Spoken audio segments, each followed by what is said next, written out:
Hello friends.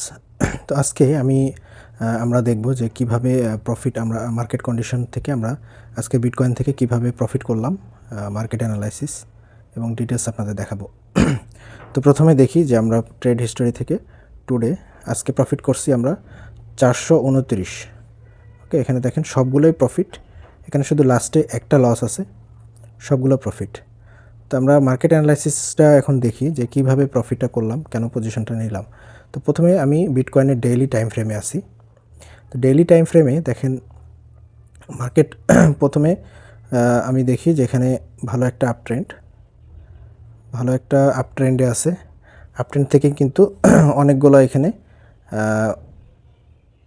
Buying pressure ছিল, পরে market সুন্দরভাবে নিচে নেমে আসছে।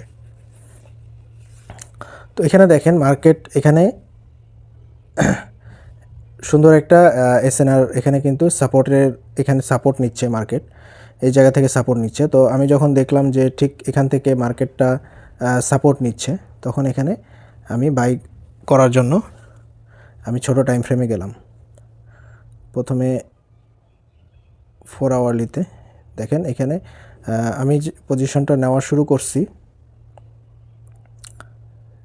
এই জায়গায়, ঠিক এখানে যে রেঞ্জ তৈরি হচ্ছে এই জায়গায় আমি পজিশনটা নেওয়া শুরু করছি। তো আমরা চলেন এখন আমরা আমাদের ট্রেডিং টাইম ফ্রেমে যাই। তো আমি এই পুরো ক্যাপচারটা আমি গ্র্যাব করতে পারছি। প্রফিটগুলো কিন্তু সবগুলো এখানকার প্রফিটই দেখাচ্ছে। আমি এখানে পুরো ক্যাপচারটা গ্র্যাব করছি, এখানে যে এই যে আপনারা দেখতেছেন এই পুরো এরিয়াটা আমি গ্র্যাব করতে পারছি, এখান থেকে কিন্তু আমি প্রফিটটা নিছি। আপনি দেখেন এখানে কিন্তু আমার পজিশনগুলো অনেক ছোট ছিল। আমি কিন্তু খুব কোনো বড় পজিশন নিয়ে এত বড় প্রফিট করি নাই। দেখেন 0.10 এখানে লাস্টের দিকে কয়েকটা 0.50 আছে।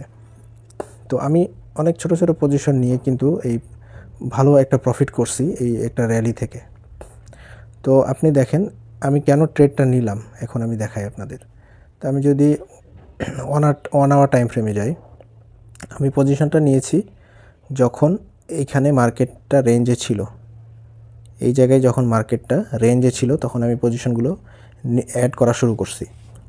তো কেন পজিশন নিলাম আপনি দেখেন, যখন এটা এখান থেকে একটা আপ ট্রেন্ডে যাওয়ার পরে মার্কেট যখন ডাউন ট্রেন্ডে যাচ্ছে, এখানে দেখেন বড় কিছু রেড ক্যান্ডেল তৈরি হয়েছে, তার মানে বোঝাচ্ছে এখানে অনেক বেশি সেলিং প্রেশার আছে।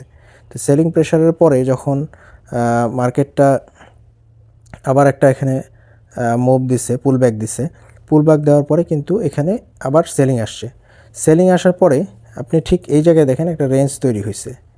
এটাই হচ্ছে মানি স্পট, এটাকে বলা হয় মানি স্পট। তো আপনার রেঞ্জটা যখন তৈরি হয়েছে এখানে, তার মানে কি বোঝাচ্ছে, যেখানে সেলাররা নিচে সেল করতেছে কিন্তু তারা মার্কেটে নিচে নিতে পারতেছে না। এখানে রিটেল ট্রেডাররা কিন্তু এখানে ট্র্যাপ হয়েছে। এখানে অনেক টাইম দিছে সেল করার জন্য।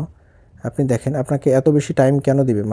মার্কেট যদি নিচে যাওয়ারই হইতো তাহলে কিন্তু এত বেশি সময় সেখানে দিত না। এখানে অনেক বেশি সময় ধরে ওয়েট করছে, সে সবাইকে ইনভাইট করছে সেল করার জন্য। যেহেতু এটা ছোট ডাউন ট্রেন্ড তৈরি হয়েছে, আওয়ারলি টাইম ফ্রেমে ডাউন ট্রেন্ড তৈরি হয়েছে, এখানে সেলারদের ইনভাইট করছে সেল করার জন্য, এত বেশি সময় নিচ্ছে।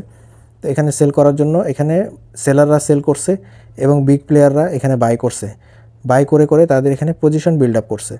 তো এটাই হচ্ছে মানি স্পট। এই মানি স্পটটা যখনই এখান থেকে ব্রেকআউট হবে তখনই একটা বড় মুভ আসবে। আপনি দেখেন এখানে যখনই এটা ব্রেকআউট হয়েছে, এখান থেকে যখনই এটা ব্রেকআউট হয়েছে তখন বিশাল বড় একটা মুভমেন্ট আসছে। এই রেঞ্জ থেকে যখনই বের হয়ে ব্রেকআউট হয়েছে তখন কিন্তু বিশাল বড় একটা মুভমেন্ট আসছে। কেন? কারণ এই পজিশনটাতে কিন্তু বিগ প্লেয়াররা তাদের পজিশন অ্যাড করছে। এখানে বিগ প্লেয়াররা তাদের পজিশন অ্যাড করে ফেলছে অনেক। এখন কিন্তু মার্কেট সহজে নিচের দিকে যাবে না, এখানে মার্কেট ওপরে যাওয়া শুরু করছে। সামান্য কিছু পুলব্যাক নিয়ে আবার কিন্তু মার্কেট ওপরের দিকে যেতেই থাকবে। এখানে তো আরেকটু ছোটো পুলব্যাক নিয়ে মার্কেট আবার ওপরের দিকে যাবে। ঠিক আছে? সো আশা করি আপনাদের অ্যানালাইসিসটা কাজে আসবে, আর আপনারা যদি এইভাবে ট্রেড করেন তাহলে অবশ্যই প্রফিট করতে পারবেন।